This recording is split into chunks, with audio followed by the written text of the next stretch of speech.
ಮ್ಯಾಂಚೆಸ್ಟರ್ನಲ್ಲಿ 4ನೇ ಪಂದ್ಯದಲ್ಲಿ ಕಣಕ್ಕಿಳಿದಿರುವಂತ ಟೀಮ್ ಇಂಡಿಯಾಗೆ ಒಳ್ಳೆ ಓಪನಿಂಗ್ ಸಿಕ್ಕಿತ್ತು.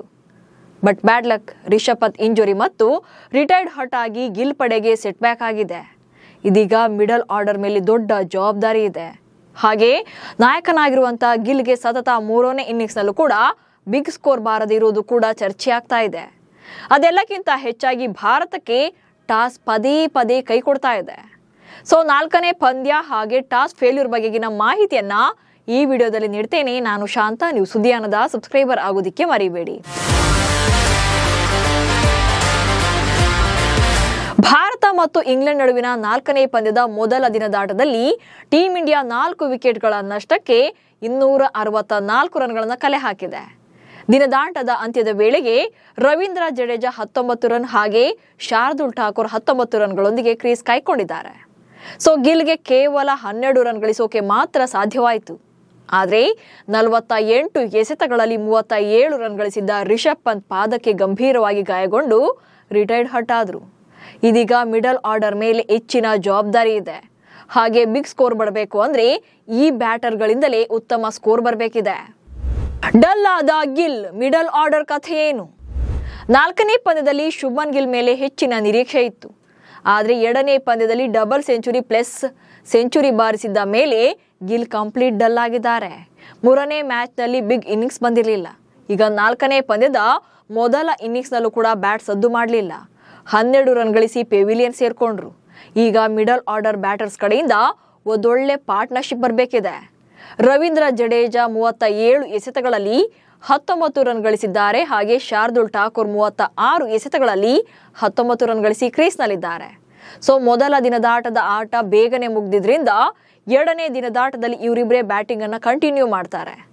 ಆದ್ರೆ ಇವರು ಎಷ್ಟೊತ್ತವರೆಗೂ ಕೂಡ ಕ್ರೀಸ್ನಲ್ಲಿ ಇರ್ತಾರೋ ಅಷ್ಟೊತ್ತಿನವರೆಗೂ ಕೂಡ ಭಾರತಕ್ಕೆ ಬಲ ಇದ್ದಂತೆ.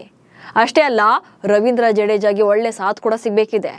ವಾಷಿಂಗ್ಟನ್ ಸುಂದರ್ ಕಡೆಯಿಂದಲೂ ಕೂಡ ಬ್ಯಾಟಿಂಗ್ ನಲ್ಲಿ ಸ್ಕೋರ್ ಬಂದ್ರೆ ಒಳ್ಳೆಯದು.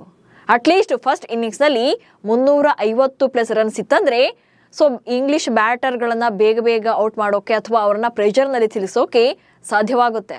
ಅಕಸ್ಮಾತ್ ಕಡಿಮೆ ಸ್ಕೋರ್ ಬಂತು ಅಂದ್ರೆ ಇಂಗ್ಲಿಷ್ ಬ್ಯಾಟರ್ಗಳು ಡಾಮಿನೇಟ್ ಮಾಡಿಬಿಡ್ತಾರೆ. ಇಲ್ಲದೆ ಇದ್ರೆ ಇಂಗ್ಲಿಷ್ ಬ್ಯಾಟರ್ಗಳು ಏನ್ ಬೇಕಾದ್ರೂ ಮಾಡಿಬಿಡ್ತಾರೆ. ಅದು ಅಲ್ಲದೆ ಈ ಸಲ ಅವರಿಗೆ ಡಾಸನ್ ಸ್ಟ್ರೆಂತ್ ಕೂಡ ಸಿಕ್ಕಿದೆ. 8 ವರ್ಷಗಳ ಬಳಿಕ ರಾಷ್ಟ್ರೀಯ ತಂಡಕ್ಕೆ ಕಂಬ್ಯಾಕ್ ಮಾಡಿದ್ರು ಕೂಡ ಮೊದಲ ಇನ್ನಿಂಗ್ಸ್ ನಲ್ಲಿ ಸದ್ದು ಮಾಡ್ತಿದ್ದಾರೆ. 8 ವರ್ಷಗಳ ಬಳಿಕ ತಂಡಕ್ಕೆ ಬಂದು ವಿಕೆಟ್ ತೆಗೆದ ಡಾಸನ್. ಮ್ಯಾಂಚೆಸ್ಟರ್ ಟೆಸ್ಟ್ನಲ್ಲಿ ಇಂಗ್ಲೆಂಡ್ ತಂಡದ ಪರ ಲಿಯಾಮ್ ಡಾಸನ್ ಅವರಿಗೆ ಅವಕಾಶ ನೀಡಲಾಗಿತ್ತು. ಅಚ್ಚರಿ ಅಂದ್ರೆ ಡಾಸನ್ 3000 ದಿನಗಳ ನಂತರ ಅಂದ್ರೆ ಬರೋಬ್ಬರಿ 8 ವರ್ಷಗಳ ಬಳಿಕ ಟೆಸ್ಟ್ ತಂಡದಲ್ಲಿ ಸ್ಥಾನ ಪಡೆದಿದ್ರು. ಸಿಕ್ಕಿರೋ ಅವಕಾಶವನ್ನ ಬಳಸಿಕೊಂಡು ಸದ್ದು ಮಾಡ್ತಿದ್ದಾರೆ. ಲಿಯಾಮ್ ಡಾಸನ್ ತಮ್ಮ 7ನೇ ಎಸೆತದಲ್ಲಿ ಯಶಸ್ವಿ ಜೈಸ್ವಾಲ್ ಅವರ ವಿಕೆಟ್ ಅನ್ನು ಉರುಳಿಸಿದ್ರು. 58 ರನ್ ಬಾರಿಸಿ ಸೆಟಲ್ ಆಗಿದ್ದಂತ ಜೈಸ್ವಾಲ್ ರನ್ನ ಪೆವಿಲಿಯನ್ಗೆ ಸೇರಿಸುವಲ್ಲಿ ಯಶಸ್ವಿಯಾದರು. ರಾಷ್ಟ್ರೀಯ ತಂಡದಲ್ಲಿ ಇಲ್ಲದೇ ಇದ್ರೂ ಕೂಡ ಇಂಗ್ಲೆಂಡ್ನ ದೇಶೀಯ ಕ್ರಿಕೆಟ್ ಅಲ್ಲಿ ತುಂಬಾನೇ ಪಾಪ್ಯುಲರ್ ಆಗಿದ್ರು. 35 ವರ್ಷದ ಡಾಸನ್ ಇದುವರೆಗೆ 212 ಪ್ರಥಮ ದರ್ಜೆ ಪಂದ್ಯಗಳನ್ನಾಡಿದ್ದಾರೆ.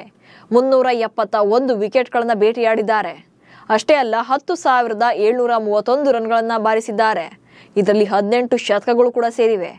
ಇದೇ ಕಾರಣಕ್ಕಾಗಿಯೇ ಭಾರತ ವಿರುದ್ಧದ 4ನೇ ಪಂದ್ಯಕ್ಕೆ ಬಶೀರ್ ಬದಲಿಗೆ ಡಾಸನ್ಗೆ ಚಾನ್ಸ್ ಕೊಡಲಾಗಿತ್ತು. ಹೀಗೆ ಇಂಗ್ಲೆಂಡ್ ತಂಡ ಪಂದ್ಯದಿಂದ ಪಂದ್ಯಕ್ಕೆ ಒಂದಷ್ಟು ಚೇಂಜಸ್ ಜೊತೆ ಬಲ ಹೆಚ್ಚಿಸಿಕೊಳ್ತಾ ಇದ್ರೆ ಭಾರತಕ್ಕೆ ಮಾತ್ರ ಅದೃಷ್ಟ ಕೂಡ ಕೈ ಕೊಡ್ತಾ ಇದೆ. ಟಾಸ್ ಸೋತು ಸುಣ್ಣವಾದ ಟೀಮ್ ಇಂಡಿಯಾ. ಕ್ರಿಕೆಟ್ನಲ್ಲಿ ಬ್ಯಾಟಿಂಗ್ ಮತ್ತು ಬೌಲಿಂಗ್ ಜೊತೆಗೆ ಟಾಸ್ ಕೂಡ ಅಷ್ಟೇ ಇಂಪಾರ್ಟೆಂಟ್ ಆಗುತ್ತೆ. ಆದರೆ ಟೀಮ್ ಇಂಡಿಯಾಗೆ ಅದ್ಯಾಕೋ ಏನೋ ಟಾಸೇ ಕೈ ಕೊಡ್ತಾ ಇದೆ. ಅದೆಷ್ಟರ ಮಟ್ಟಿಗೆ ಅಂದ್ರೆ ಕೆಟ್ಟ ವಿಶ್ವ ದಾಖಲೆಯೇ ಕ್ರಿಯೇಟ್ ಆಗಿದೆ. ಅಂದ್ರೆ ಸತತವಾಗಿ ಟಾಸ್ ಸೋತು ಟೀಮ್ ಇಂಡಿಯಾ ಬೇಡದ ದಾಖಲೆಯನ್ನ ಬರ್ಕೊಂಡಿದೆ. ಅದು ಕೂಡ ಬರೋಬ್ಬರಿ 14 ಬಾರಿ. ಟೀಮ್ ಇಂಡಿಯಾ ಕ್ಯಾಪ್ಟನ್ಸ್ ಕಳೆದ 14 ಪಂದ್ಯಗಳಲ್ಲಿ ಟಾಸ್ ಗೆದ್ದೇ ಇಲ್ಲ. ಜನವರಿಯಲ್ಲಿ ರಾಜ್ಕೋಟ್ನಲ್ಲಿ ನಡೆದ ಇಂಗ್ಲೆಂಡ್ ವಿರುದ್ಧದ T20 ಪಂದ್ಯದಲ್ಲಿ ಸೂರ್ಯಕುಮಾರ್ ಯಾದವ್ ಕೊನೆಯ ಬಾರಿಗೆ ಟಾಸ್ ಗೆದ್ದಿದ್ರು. ಇದಾದ ಬಳಿಕ ಸತತ 14 ಪಂದ್ಯಗಳಲ್ಲಿ ಟೀಮ್ ಇಂಡಿಯಾ ಟಾಸ್ ಗೆದ್ದೇ ಇಲ್ಲ. ಅಚ್ಚರಿ ವಿಚಾರ ಏನಪ್ಪಾ ಅಂದ್ರೆ ಇದರ ಮಧ್ಯೆ ಚಾಂಪಿಯನ್ಸ್ ಟ್ರೋಫಿ ಕೂಡ ಬಂದೋಯ್ತು. ಆದ್ರೆ ಚಾಂಪಿಯನ್ಸ್ ಟ್ರೋಫಿ ಟೂರ್ನಲ್ಲೂ ಕೂಡ ಕ್ಯಾಪ್ಟನ್ ಆಗಿದ್ದಂತ ರೋಹಿತ್ ಶರ್ಮಾ ಕೂಡ ಒಮ್ಮೆಯೂ ಒಂದೇ ಸಲನೂ ಕೂಡ ಟಾಸ್ ಗೆದ್ದಿರಲಿಲ್ಲ. ಬಟ್ ಫೈನಲಿ ಮ್ಯಾಚ್ ವಿನ್ ಆಗಿ ಚಾಂಪಿಯನ್ ಕೂಡ ಆಗಿದ್ರು. ಇದೀಗ ಶುಭ್ಮನ್ ಗಿಲ್ ಮುಂದಾಳತ್ವದಲ್ಲೂ ಕೂಡ ಟೀಮ್ ಇಂಡಿಯಾದ ಟಾಸ್ ಸೋಲಿನ ಪರ್ವ ಕಂಟಿನ್ಯೂ ಆಗ್ತಾನೆ ಇದೆ. ಆಂಡರ್ಸನ್ ತೆಂಡೂಲ್ಕರ್ ಟೆಸ್ಟ್ ಸರಣಿಯ 4 ಪಂದ್ಯಗಳಲ್ಲೂ ಶುಭ್ಮನ್ ಗಿಲ್ ಟಾಸ್ ಸೋತಿದ್ದಾರೆ.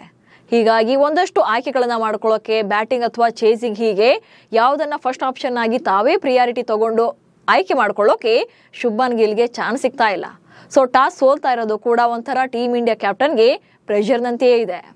ಒಟ್ನಲ್ಲಿ ಟೀಮ್ ಇಂಡಿಯಾಗೆ Manchester match do or die match. ಶತಾಯ ಗತಾಯ ಈ ಪಂದ್ಯವನ್ನ ಗೆಲ್ಲೇಬೇಕು. ಗೆದ್ರಷ್ಟೇ ಸರಣಿ ಸಮಬಲ. ಇಲ್ಲದೆ ಇದ್ರೆ ಇಂಗ್ಲೆಂಡ್ ಗೆಲ್ತು ಅಂದ್ರೆ ಇನ್ನೂ ಒಂದು ಪಂದ್ಯ ಬಾಕಿ ಇರುವಂತೆಯೇ ಆಂಗ್ಲರು ಸರಣಿಯನ್ನ ಕೈವಶ ಮಾಡಿಕೊಳ್ತಾರೆ. ಆದ್ರೆ ಅದ್ಯಾಕೋ ಏನೋ ಈ ನಡುವೆ ಭಾರತಕ್ಕೆ ಲಕ್ ಕೂಡ ಕೈ ಕೊಡ್ತಾ ಇದೆ. ಪಂತ್ ಗಾಯಗೊಂಡಿದ್ದಾರೆ. 2ನೇ ದಿನದಾಟದಲ್ಲಿ ಏನಾದ್ರೂ ಚೇಂಜಸ್ ಆಗುತ್ತಾ, ಮಿಡಲ್ ಆರ್ಡರ್ ಹೇಗೆ ಪರ್ಫಾರ್ಮ್ ಮಾಡುತ್ತೆ, ಹಾಗೆ ಬೌಲಿಂಗ್ ನಲ್ಲಿ ಹೇಗೆ ವಿಕೆಟ್ಗಳನ್ನ ಪಡಿತಾರೆ ಅನ್ನೋದ್ರ ಮೇಲೆ ಡಿಪೆಂಡ್ ಆಗಿದೆ. ನಮಸ್ಕಾರ.